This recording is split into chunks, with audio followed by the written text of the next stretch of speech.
পৃথিবীতে আল্লাহ তাআলা অনেক মহিয়সী নারী পাঠিয়েছেন, জান্নাতি নারী পাঠিয়েছেন, অনেক উত্তম নারী পাঠিয়েছেন।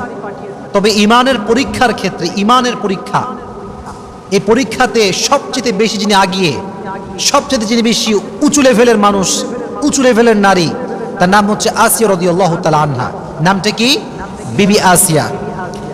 ইনি এমন একজন নারী ছিলেন, নবী করিম সাল্লাল্লাহু আলাইহি ওয়াসাল্লাম একবার মাটিতে রেখা টানলেন, রেখা, 4টা রেখা। বললেন কয়টা রেখা? 4টা রেখা। বললেন সাহাবা একরামদেরকে, সাহাবা একরাম বলো এটা কি? সাহাবা একরাম বলল, ইয়া রাসূলুল্লাহ ওয়াল্লাহু ওয়া রাসূলুহু আ'লাম, আল্লাহ এবং তার নবী ভালো জানেন, আমরা বলতে পারবো না। নবীজি বলেন হয়তো 4জন নারীর নকশা আঁকলাম। এক হচ্ছে খাদিজাতুল কুবরা রাদিয়াল্লাহু তাআলা আনহা, 2 নম্বর হচ্ছে আম্মা জান আয়েশা রাদিয়াল্লাহু তাআলা আনহা, 3 নম্বর হচ্ছে ফাতিমা রাদিয়াল্লাহু তাআলা আনহা, 4 নম্বর হচ্ছে আসিয়া রাদিয়াল্লাহু তাআলা আনহা।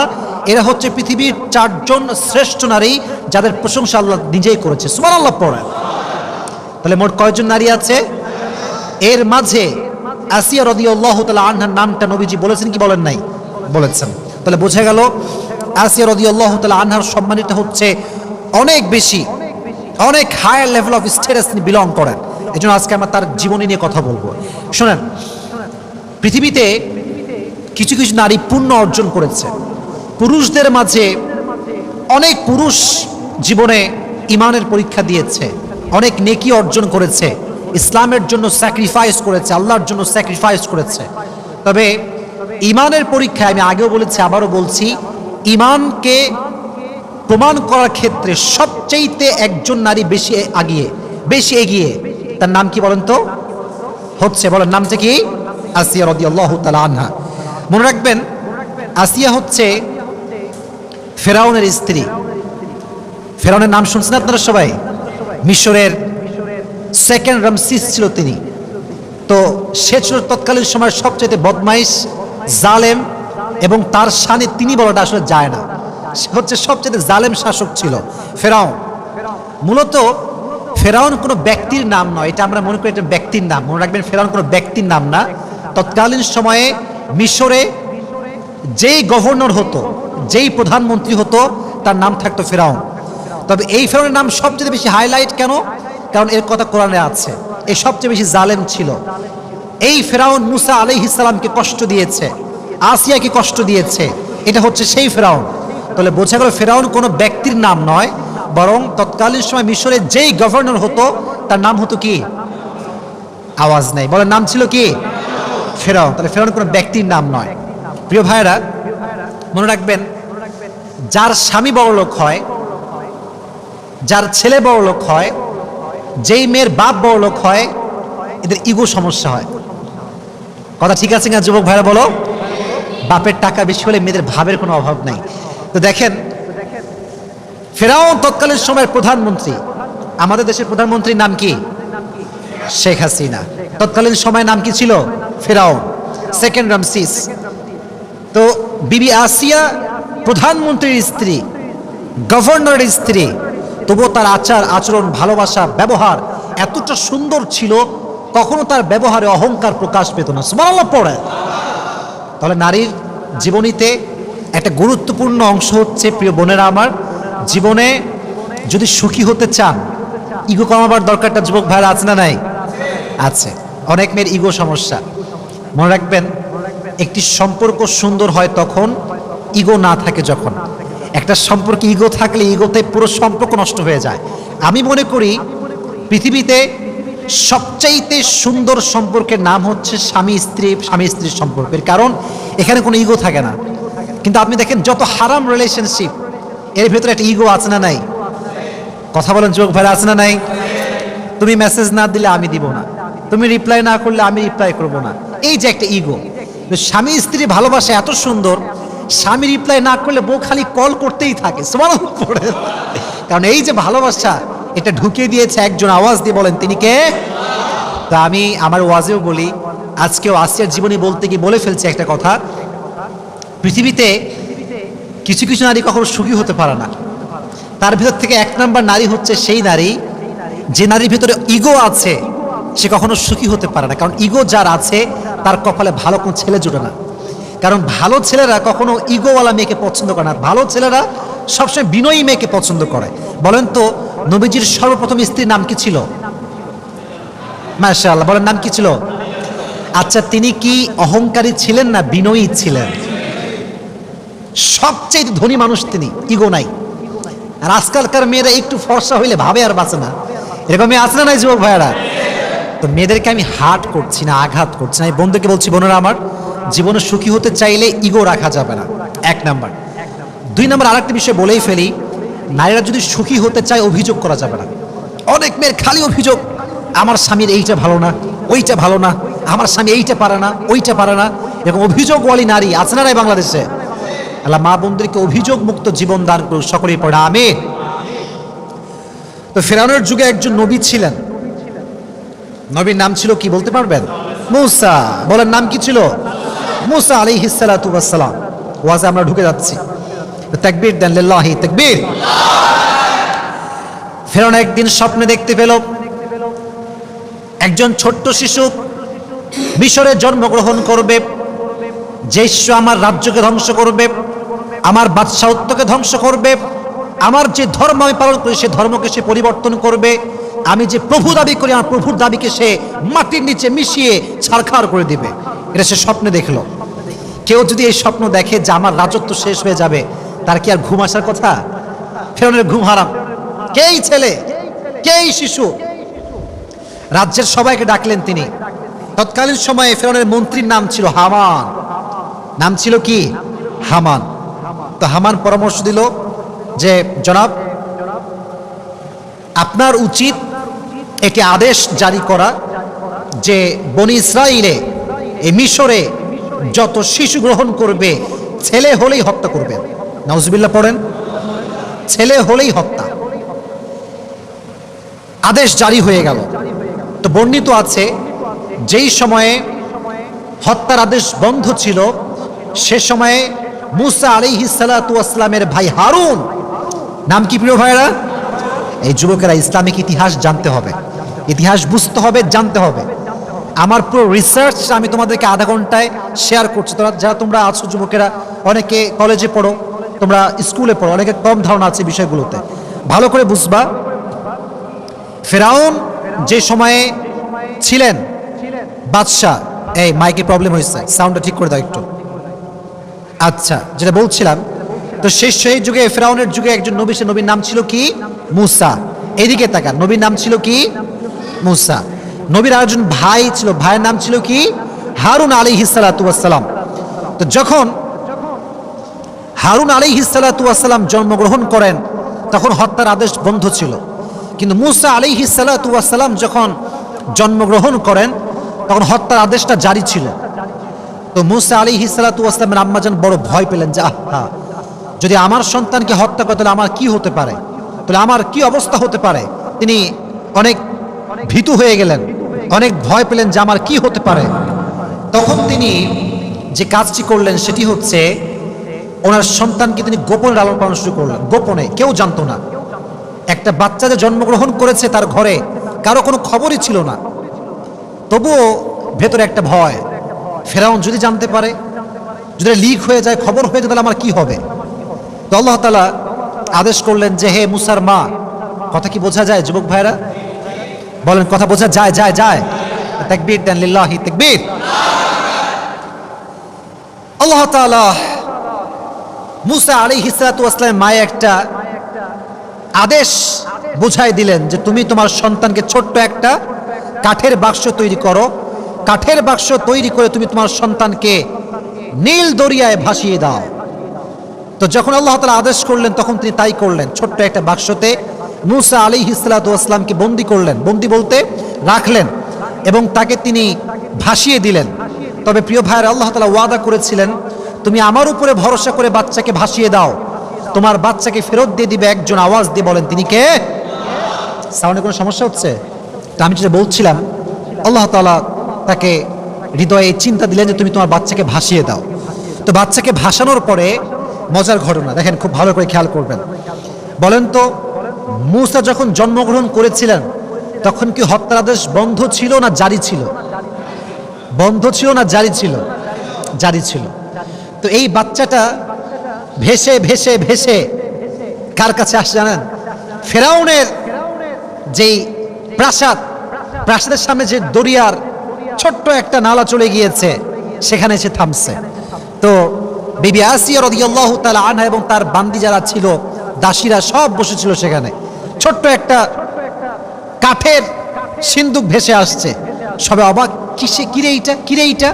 যখন খুলেছে দেখছে এত সুন্দর ফুটফুটে বাচ্চা, এতটা সুন্দর বাচ্চা, যতটা সুন্দর বাচ্চা তারা জীবনে কখনো দেখে নাই। সুবহানাল্লাহ পড়ে। নবীর চেয়ে তো এমনি সুন্দর হয়। তো দেখে আল্লাহর কি লীলা খেলা, এটা বড় বোঝা, বড় দায়। তো আসিয়া রাদিয়াল্লাহু তাআলা আনহা অনেক পছন্দ হলো। উনি বললেন, ঠিক আছে, এই বাচ্চাকে তোমরা নিয়ে আসো, এ আমার ঘরে থাকবে। এবং ফেরাউন তো যতই হোক স্বামী হলে ভালোবাসা স্ত্রীর প্রতি থাকে কি থাকে না? থাকে, ভালোবাসা থাকেই। তো বিবি যখন বলছে এটা আমার পছন্দের বাচ্চা, এটা আমার লাগবেই লাগবে, তখন ফেরাউন বলছে ঠিক আছে যাও, কোনো সমস্যা নেই, আমি একে রাখবো। দেখেন আল্লাহ তাআলার ওয়াদা কতটা সত্য। মনোযোগ আছে সবার? আচ্ছা বলেন তো, মুসা আলাইহিস সালাতু ওয়াস সালাম একজনের নবী, তিনি কে? বলেন তিনি কে? সব ক্ষমতা একজনের হাতে, তিনি কে? মায়ের মন তো ব্যাকুল যে আমি আমার সন্তানকে দরিয়ায় ভাসিয়ে দিয়েছি, কোথায় গেল আমার সন্তান? অস্থির হয়ে গিয়েছে। ওয়াসবাহা ফুআদু উম্মি মূসা ইন কাদাত লাতুবদি বিহি লাউলা আরবাতনা আলা কুলুবিহি লিতাকুনা মিনাল মুমিনিন। আল্লাহ বলছে আমি মুসার মায়ের অন্তরকে ঠান্ডা করে দিলাম, কারণ যদি আমি ঠান্ডা না করতাম সে অস্থির হয়ে যেত। কি হয়েছে ঘটনা? এই বাচ্চা কারো দুধ খায় না, রাজ্যে এত মহিলা এত মেয়ে, কারো দুধ খায় না। এদিকে মুসার যেই বোন ছিল সে তার পিছে পিছে আসছে। মুসা যায় কোথায়, কোথায় ভেসে ভেসে যায়, সে সব দেখতে পাইছে যে মুসা কোথায় আছে, কোন অবস্থায় আছে। এবং যখন মুসাকে রাজ্যে ঢুকানো হয়েছে, সে কেউ দুধ খাচ্ছে না এই খবর সে পেয়ে গিয়েছে। তখন সে বলছে সবাইকে ডাক দিয়ে, যাচ্ছে আমি যদি একজন নারীর সন্ধান দিয়ে আপনাদেরকে, এমন নারী যে নারী এখানে আসলেই বাচ্চা তার দুধ পান করবে, আপনাকে তাই গ্রহণ করবেন? সে বলছে অবশ্যই, নিয়ে আসো। কোথায় সেই মহিলা? আল্লাহর আদেশ দেখেন, সঙ্গে সঙ্গে সে গিয়ে মুসা আলাইহিস সালাতু ওয়াস সালামের মায়ের কাছে গেলেন, গিয়ে বললেন যে এই ঘটনা, আপনাকে এখন ফেরাউনের কাছে যাওয়া লাগবে। নিয়ে আসছে। নিয়ে আসার পরে যখনই বাচ্চা কোলে নিয়েছে, সঙ্গে সঙ্গে বাচ্চা তার দুধ পান করতে শুরু করে দিয়েছে। সুবহানাল্লাহ পড়ে। তো যখন দুধ পান করতে শুরু করছেন, ফেরাউনের মনে সন্দেহ, কিরে এই বাচ্চা কারো দুধ পান করে না, এই মহিলার দুধ কেন পান করে? ভেতরে একটা সন্দেহ যুবক ভাইরা আছে না নাই? আছে।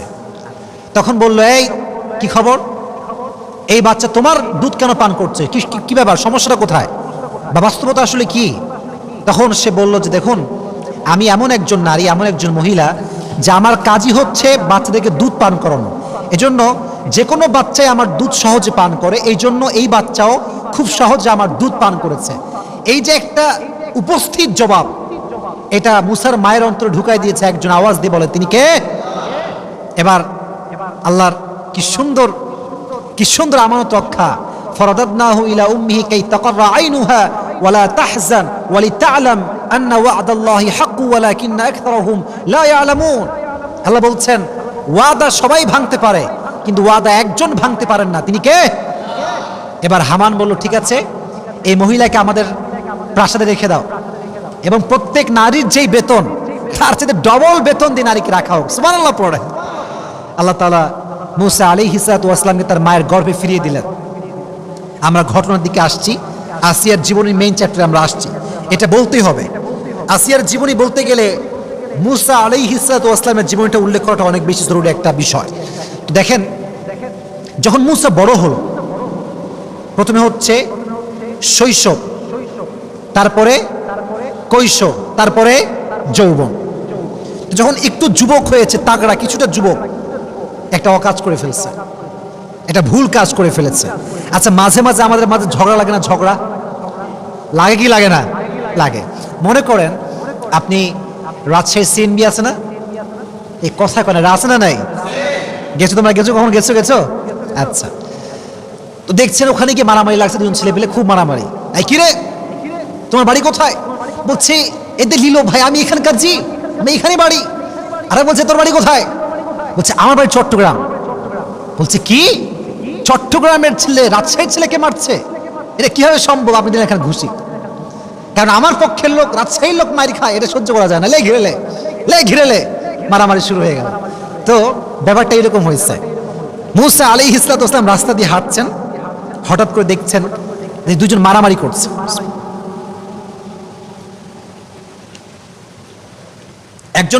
একজন হচ্ছে মুসা আলাইহিস সালামের বংশের লোক, আরেকজন হচ্ছে বাহিরের লোক। তো মুসা তার পক্ষের লোকের মানে পক্ষ নিতে গিয়ে এমন একটা ঘুষি মারছে ওই লোককে, এক ঘুষিতে জায়গায় শেষ, মরে গেছে, জায়গাতেই ডেড, স্পট ডেড। এখন বলেন তো হত্যা করলে একটা রাষ্ট্রীয়ভাবে শাস্তি আছে না নাই? সে মারা গিয়েছে। এই খবর আসে ফেরাউনের কানে। ফেরাউন বলছে কি এত বড় সাহস, হত্যা করে ফেলেছে, ধরো মুসাকে। কোথায় মুসা? এখন আসিয়া রাদিয়াল্লাহু তাআলা অনেক চিন্তিত, কারণ সে তো আমার সন্তানের মতো, তাকে যদি হত্যা করা হয় মা হিসেবে ভিতরে একটা কষ্ট আছে না নাই? কষ্ট পাবেন তিনি। তো বললেন যে ঠিক আছে, আমার রাজ্যের একজন লোক দরকার যে মুসাকে পেগাম দিবে যে মুসা যেন রাষ্ট্রের এই প্রাসাদে আর ফিরে না আসে।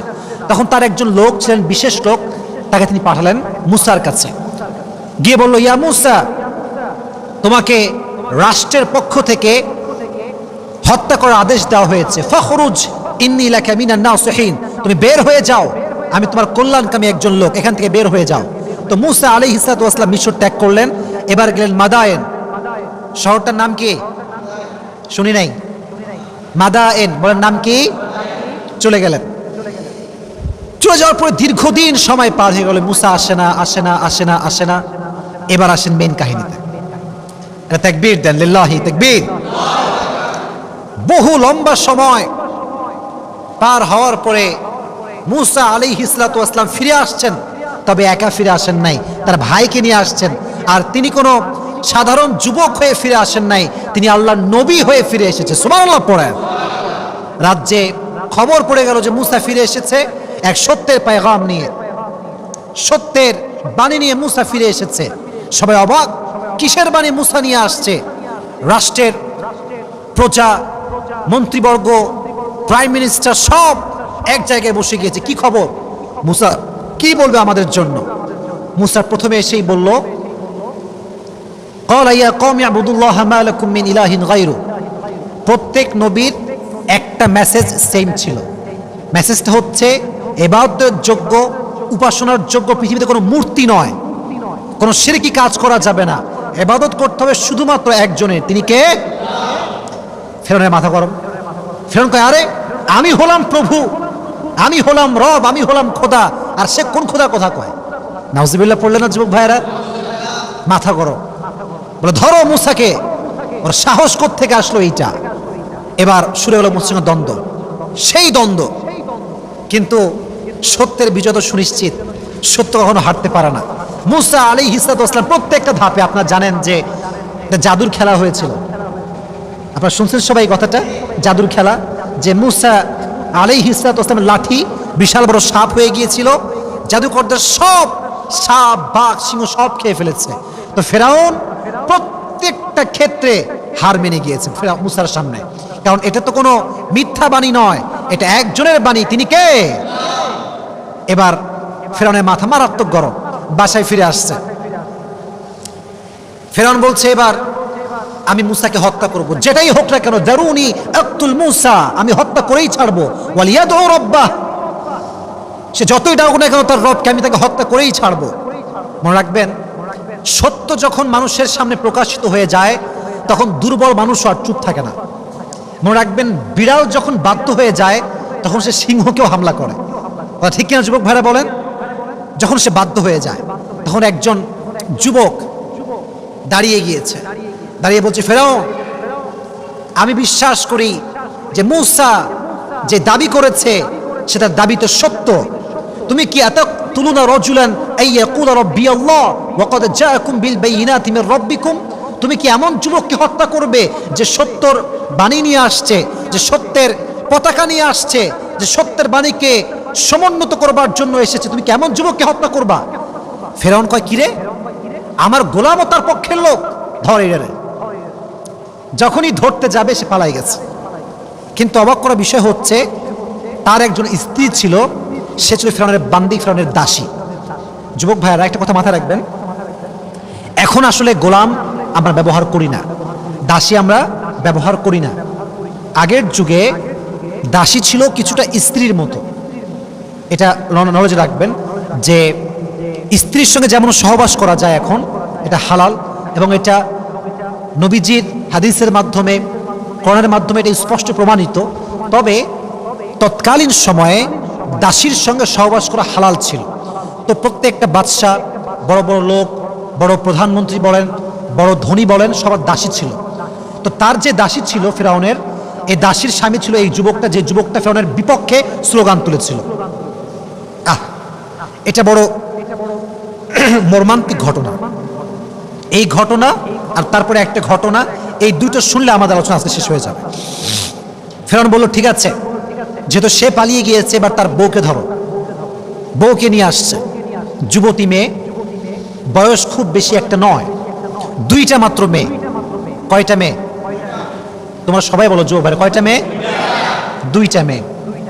একটা হচ্ছে হাঁটতে পারে, কথা বলতে পারে, আর একটা হচ্ছে কোলের শিশু। কিসের শিশু?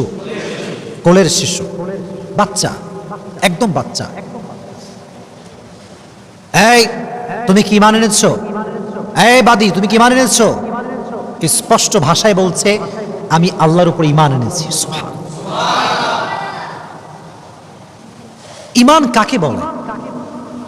তো বলছে, তুমি যদি মুসার উপরে ঈমান এখন না ছাড়ো, আল্লাহকে যদি অবিশ্বাস না করো, আমার প্রভুত্ব যদি তুমি স্বীকার না করো, তোমাকে আমি আগুনে পুড়িয়ে মারব, তোমার সন্তানদেরকে আমি আগুনে পুড়িয়ে মারব। এই সবাই যাও, আগুন জ্বালাও, খড়ি নিয়ে আসো। আগুন বিশাল বড় লম্বা এড়িয়ে ধরে আগুন জ্বালানো হয়েছে। বলছে ঈমান আনবা? বলছে ন, আমি আল্লাহকে বিশ্বাস করে। নাই ওর বাচ্চাকে ধরো। ঠাস করে, যে বড় মেয়েটা ছিল, বেশি বড় না, ছোট্ট, তবে কথাও বলতে পারে, হাঁটতেও পারে, অবুঝ শিশু, ধরে টেনে হিচে নিয়ে যাচ্ছে। ফিরআউন বলছে, তুমি জাস্ট এই কথা বলো যে তুমি আমাকে বিশ্বাস করো প্রভু হিসেবে, তোমার মেয়েকে আমি ছেড়ে দেবো। কিচ্ছু বলছে না, চুপচাপ। আপনি বলছেন ঈমান কাকে বলে?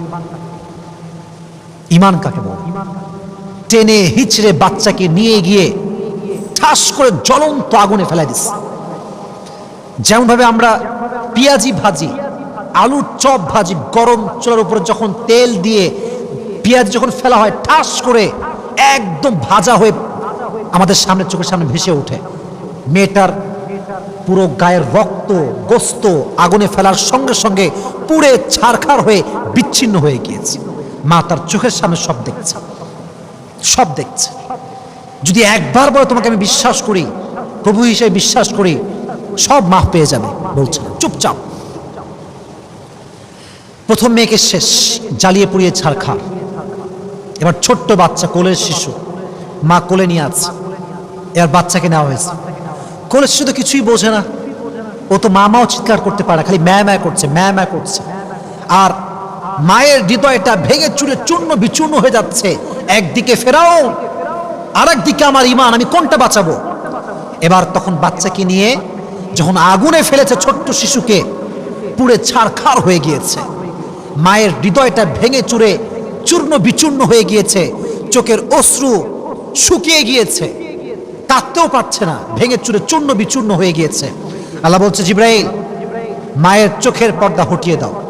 চোখ খুলে গেল, দেখতে পেল তার সন্তান মারা যাচ্ছে, মেয়ের রুহুটা কবজ হচ্ছে, বের হচ্ছে। সচক্ষে মেয়েকে দেখতে পাওয়া শুরু করেছে সে। তার মেয়ে ডাক দিয়ে বলছে, আম্মা জান, টেনশন করবেন না, ওয়ালা তাখাফ ওয়ালা তাহজান, আমরা অচিরেই জান্নাতে একসঙ্গে সাক্ষাৎ করব। সুবহানাল্লাহ। আল্লাহ সাক্ষাৎ করাই দিলেন মেয়ের সঙ্গে।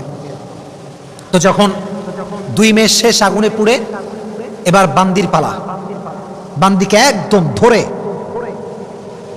টেনে হিচড়ে আগুনের দিকে নিচ্ছে। যখন আগুনের দিকে নিবে, বলছে, থামো থামো থামো, একটু থামো, কেফ কেফ কেফ, একটু থামো, ওয়েট ওয়েট এ মিনিট, আমি একটা কথা বলবো, একটা আবদার আছে। ফেরাউন বলছে, কি আবদার বলো? বলছে যে আমি যখন পুড়ে যাব, আমার হাড্ডি আর আমার 2 মেয়ের যে হাড্ডি আছে, এই 3টাকে তোমরা এক জায়গায় দাফন করবা, একই কবরে দাফন করবা। ফেরাউন বলল, ঠিক আছে যাও, তোমার এই আবদারটা রাখা হলো। যখন মাকে জ্বালিয়ে পুড়িয়ে ছারখার করে দেওয়া হলো, মায়ের হাড্ডি দাফন করা হলো সন্তানের হাড্ডির সঙ্গে। 2000 বছর, হাদিস থেকে বলছি, 2000 বছর পরে নবীজি মেরাজে গেলেন। বাইতুল মাকদাস থেকে যখন তিনি উপরে উঠবেন, জান্নাতের সুঘ্রাণ ভেসে আসছে, জান্নাতের সুগন্ধি ভেসে আসছে। নবীজি বলছেন, এই সুগন্ধি কোত্থেকে আসছে ইয়া জিবরাইল? জিবরাইল বলছে, নবী হে, 2000 বছর আগে ফিরআউনের বাদীকে হত্যা করা হয়েছে আগুনে পুড়িয়ে, তার সন্তান সহ। ওই যে তাদেরকে দাফন করা হয়েছে যে মাটিতে, সে মাটির থেকে আজ অব্দি জান্নাতের সুঘ্রাণ ভেসে আসছে। সুবহানাল্লাহ পড়ায়। ঈমান কাকে বলে? ঈমান হারায়নি। যখন তারা এভাবে মারা গেল, আসিয়া চোখের সামনে সব দেখতে পেয়েছে। আসিয়া আলাইহিস সালাতু ওয়াস সালাম দেখার সঙ্গে সঙ্গে প্রকাশ্যে ঈমান এনেছে যে আমি আজ থেকে ঘোষণা করলাম, আমার রব একজন, আমার প্রভু একজন, আমার স্রষ্টা একজন। আওয়াজ দিয়ে বলেন, তিনি কে? ঈমান কাকে বলে? ঈমান কাকে বলে? তো আসিয়া যখন ঈমান আনছে, ফিরআউনের মাথা গরম। হ্যাঁ, তুমি আমার বউ, তুমি আমাকে প্রভু হিসেবে মানবা না? এটা কেমন করে সম্ভব? আসিয়াকে ধরো, আটক করো। শুরু হলো নির্যাতন, জেলখানায় প্রথমে বন্দী করা হলো। আসিয়া ঈমান আনে না। 2 নম্বরে তার, দেখেন এদিকে তাকান, জুলুম কাকে বলে দেখেন। একটা কাঠ আনা হলো, কাঠ, কাঠ চেনেন না আপনারা সবাই? কাঠ, কাঠ নিয়ে আসছে, কাঠে প্যারেক ঢুকাইছে, প্যারেক। এদিকে তাকান, প্যারেকের 2টা মাথা থাকে, একটা হচ্ছে আগা আর একটা হচ্ছে গোড়া। দেখবেন যে যে আগাটা একদম চিকন, খেয়াল করছেন? আগাটা কেমন হয় ভাই? চিকন না হলে তো ঢুকবে না, চিকন হয় দেখবেন। আর উপরেরটা ওটা একটু মোটা হয়। তো প্রত্যেকটা কাঠে প্যারেক ঢুকাইছে, প্যারেক। প্যারেকের আগা যখন বের হয়েছে, হালকা করে বের করছে, প্রত্যেকটা কাটা এভাবে বের হয়ে আছে, কাঠের ভেতর থেকে এভাবে ঢুকে। কথা কি বোঝা যায় আমার? যাচ্ছে যাচ্ছে বোঝা যাচ্ছে? এই কাঠের উপরে আসিয়া তো মেয়ে মানুষ, আমরা জানি যে মেয়ে মানুষের শরীরের চামড়া জেনুইনলি অনেক নরম হয়। পুরুষদের চামড়া মোটামুটি শক্ত হয়, আর জিম করলে আরো শক্ত হয়, কিন্তু মেয়েদের চামড়া এমনিতে নরম হয়। তো আসিয়াকে ধরে বেঁধে এই কাঁটাযুক্ত কাঠে শোয়াই দেওয়া হয়েছে। কি বর্বরতা, কি নির্যাতন, কি নির্যাতন, কি জুলুম! ঈমান আনবি না মানে ঈমান আনতে হবে তোকে আমার উপরে, তো রবকে তুই বিশ্বাস করতে পারবি না। আসিয়া তবুও ঈমান ছাড়ে নাই। এবার আসিয়াকে বের করা হয়েছে, আগুনের তাপ, লেলিহান শেখা তার পিঠে ছ্যাঁক দেওয়া হয়েছে। এরকম অনেক জুলুমের কথা আমরা শুনতে পেয়েছি, আমরা পড়েছি। সব কথা আমি বলতে চাচ্ছি না এবং আমি বলবো না। সর্বশেষ যতটা জুলুম করা হয় ততটা ঈমান বাড়ে। যতবার জুলুম করে ততবার আসিয়া পড়ছে লা ইলাহা ইল্লাল্লাহ মুহাম্মাদুর রাসূলুল্লাহ সাল্লাল্লাহু আলাইহি ওয়াসাল্লাম। ঈমান ছাড়া না। সর্বশেষ ফেরাউন বুঝতে পারলো যে একে দিয়ে আমার আর কাজ হবে না, একে শুলিতে চড়িয়ে দাও, শুলি নিয়ে আসো। আমি আমার যে ইমোশনটা আছে আমি বলতে পারছি না, মানে আমার ভাষাটা আসছে না আর কি, আমি পারতেছি না বলতে আর কি। শুলি নিয়ে আসা হলো, আসিয়াকে বেঁধে শুলিতে চড়ানো হলো, বেঁধে দিয়ে একদম। তখন আসিয়া বুঝতে পারলেন যে আমার সময় বেশি একটার বাকি নাই, দিন শেষ, দুনিয়ার জীবন এখানেই শেষ হয়ে যাবে। তখন তিনি দোয়া করলেন। এদিকে তাকান, দোয়াটা শোনেন, শেষ কথা এইটা। ইয ক্বালাত রব্বি ইবনি লি ইনদাকা বাইতান ফিল জান্নাতি ওয়া নাজ্জিনি মিন ফিরআউনা ওয়া আমালিহি ওয়া নাজ্জিনি মিনাল কওমিয যালিমিন। আল্লাহ, আমি আর পারবো না, এই জুলুম সহ্য করা আমার পক্ষে সম্ভব নয়। তুমি তোমার এই বান্দি আসিয়ার জন্য জান্নাতের পাশে একটা ঘর তৈরি করে দাও। সুবহানাল্লাহ পড়ায়। যখন আসিয়ার রূহটা কবজ হবে, যখন তিনি এই প্রচন্ড তাপে, প্রচন্ড কষ্টে, জুলুমের শিকার হয়ে মারা যাবেন, আল্লাহ তার চোখের পর্দা খুলে দিলেন। তিনি যখন তার রূহ কবজ হবে, তখন তিনি তার স্বচক্ষে জান্নাতের সব নাজ ও নিয়ামত দেখতে শুরু করে দিলেন। সুবহানাল্লাহ। পরীক্ষা কাকে বলে? শুলিতে চড়ে দিয়েছে, শুলিতে চড়ে মারা গিয়েছে, শেষ। প্রত্যেকটা চামড়া খসে পড়েছে, রক্ত বের হয়েছে, ঈমান ছাড়ে নাই, ঈমান ছাড়ে নাই। এজন্য আমি শুরুতে একটা কথা বলেছিলাম বারবার, যে পৃথিবীতে অনেক নারী এসেছে, অনেক ইমানের পরীক্ষা দিয়েছে, অনেক পুরুষ এসেছে, অনেক ইমানের পরীক্ষা দিয়েছে, বাট একজন নারীর ইমান সবচেয়ে শক্ত ছিল, যিনি ইমানের পরীক্ষায় উত্তীর্ণ হয়েছিলেন, তার নামটা কি? যদি বোঝেন আরো জোরে বলেন, নামটা কি? মা বোনদের জন্য, আমাদের জন্য এখান থেকে শিক্ষা নেওয়ার দরকারটা যুবক ভাইয়েরা আছে না নাই? এজন্য আজকে আমাদের শিক্ষা হচ্ছে, বাতিল যতই আমাদেরকে জুলুম করুক না কেন, আমরা কখনো ইমান হারাবো না। রাজি আছেন তো ইনশাআল্লাহ? এক নাম্বার শিক্ষা হচ্ছে, ইমানটা মজবুত হতে হবে। যে কোনো সিচুয়েশন হোক না কেন, ইমানের বাহিরে যাওয়া যাবে না। আমার সঙ্গে বলেন, এবার আমাকে রিপ্লাই করতে হবে। এতক্ষণ ওয়াজ শুনেছেন, এখন রিপ্লাই করেন। যত অবস্থা খারাপ হোক না কেন, ইমানের বাহিরে যাওয়া, ইমানের বাহিরে যাওয়া। 2 নাম্বার শিক্ষা এটা, উপরে মাইক আছে, আমার বোনেরা আমাকে শুনছে আমি জানি, অনেক মুরব্বী দাদিরা নানিরা আমার বোনেরা আমাকে শুনছে আমি জানি। বলেন তো, আসিয়ার স্বামীর নাম কি ছিল? এই তো মাশাআল্লাহ, নাম কি ছিল? এত ওয়াজ করলাম এতক্ষণ ধরে, কোন ওয়াজে কি বুঝতে পারছেন যে আসিয়া তার স্বামীর সঙ্গে খারাপ ব্যবহার করেছে? বুঝি নাই। করেছে? ফিরআউন কি ভালো মানুষ না খারাপ মানুষ? হিসেবে তারা জুতা দিয়ে পেরানোর কথা, জুতা দিয়ে মারার কথা। শিক্ষা, স্বামী যত খারাপ হোক, যতই খারাপ হোক, স্ত্রী তার ব্যবহার খারাপ করতে পারবে না, পারবে না।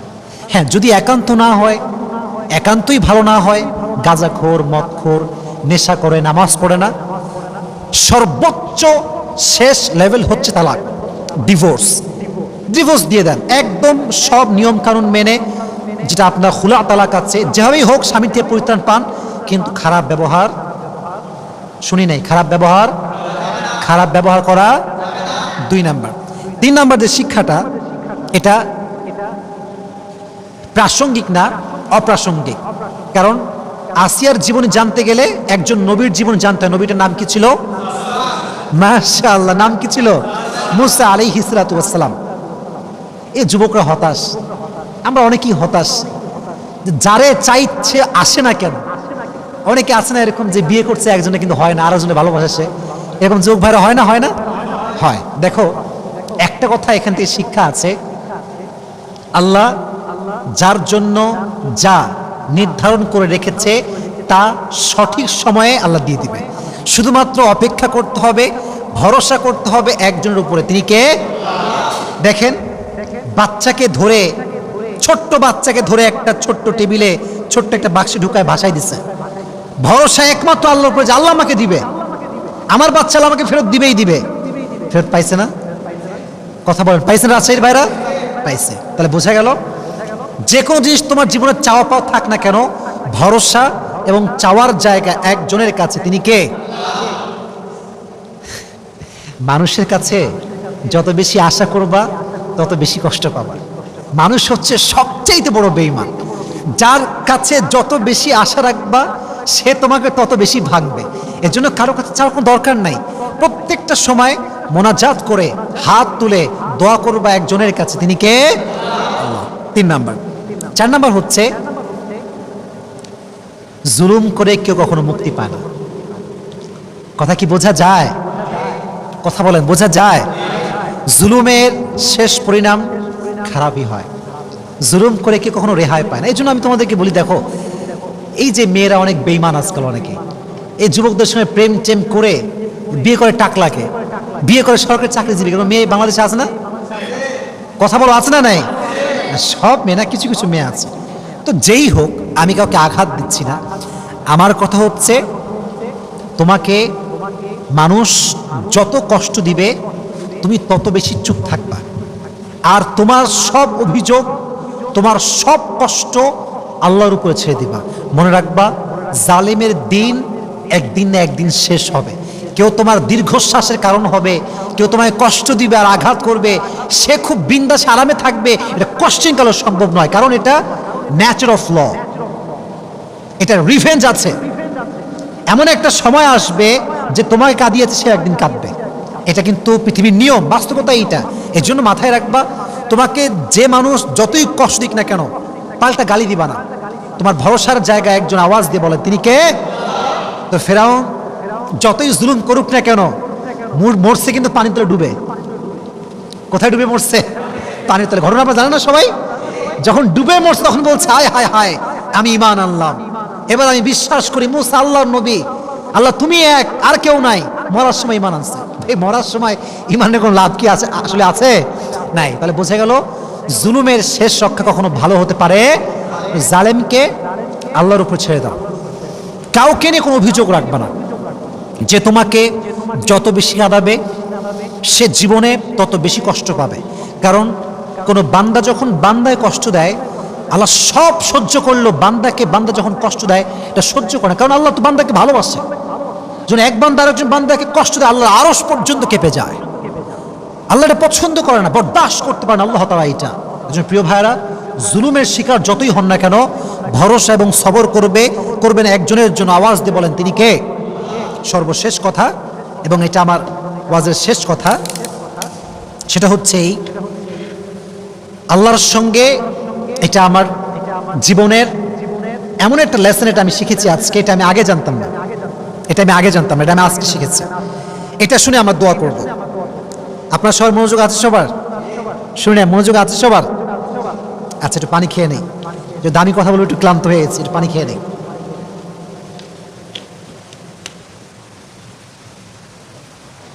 আচ্ছা, আমরা সবাই আল্লাহকে ভালোবাসি তো? বলেন ভালোবাসি তো? বলেন ইনশাআল্লাহ ভালোবেসে যাবো ইনশাআল্লাহ। মনে রাখবেন, ভালোবাসা এটাকে উর্দুতে বলা হয় মোহাব্বত। এটাকে বলা হয় কি? সবাই বলেন, আবার বলেন। আচ্ছা, এই ভালোবাসার আর একটা ওয়ার্ড আছে, এটাকে বলা হয় উর্দুতে ইশক। এটা কি বলেন দেখি? ইশক। মোহাব্বত মানেও ভালোবাসা, ইশক মানেও ভালোবাসা। তবে আল্লাহকে মোহাব্বত করলে হবে না, আল্লাহর সঙ্গে ইশক করতে হবে। কি করতে হবে? মোহাব্বত না ইশক? ইশক। এবার শোনেন, मोहब्बत काके बोला? मैं आपसे सुनছিলাম, मोहब्बत एक ऐसा चीज है जब कोई किसी को मोहब्बत करता है तो उसका भी ख्याल होता है, अपना भी ख्याल होता है।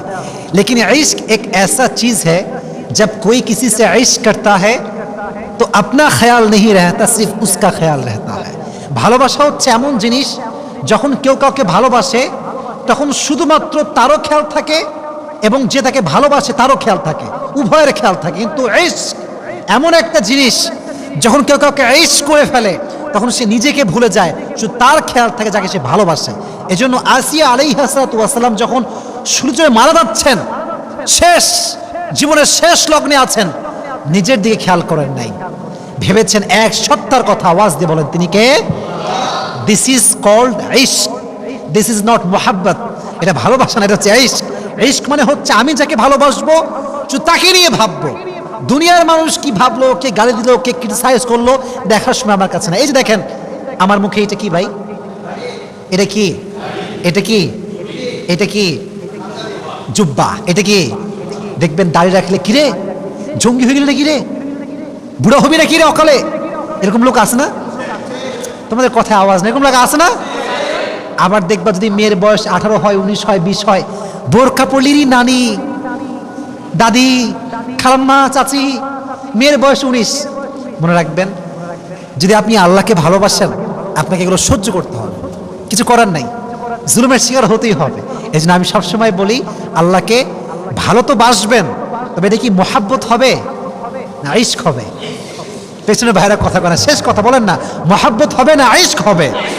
আল্লাহ সবাইকে এটা আমল করার তৌফিক দান করুন, সকলেই পড়া আমিন। আমরা যা যা শুনেছি, যতটুকু শুনেছি, আল্লাহ সবাইকে এটা মানা, বোঝা এবং আমল করার তৌফিক দান করুন, সকলেই পড়া আমিন।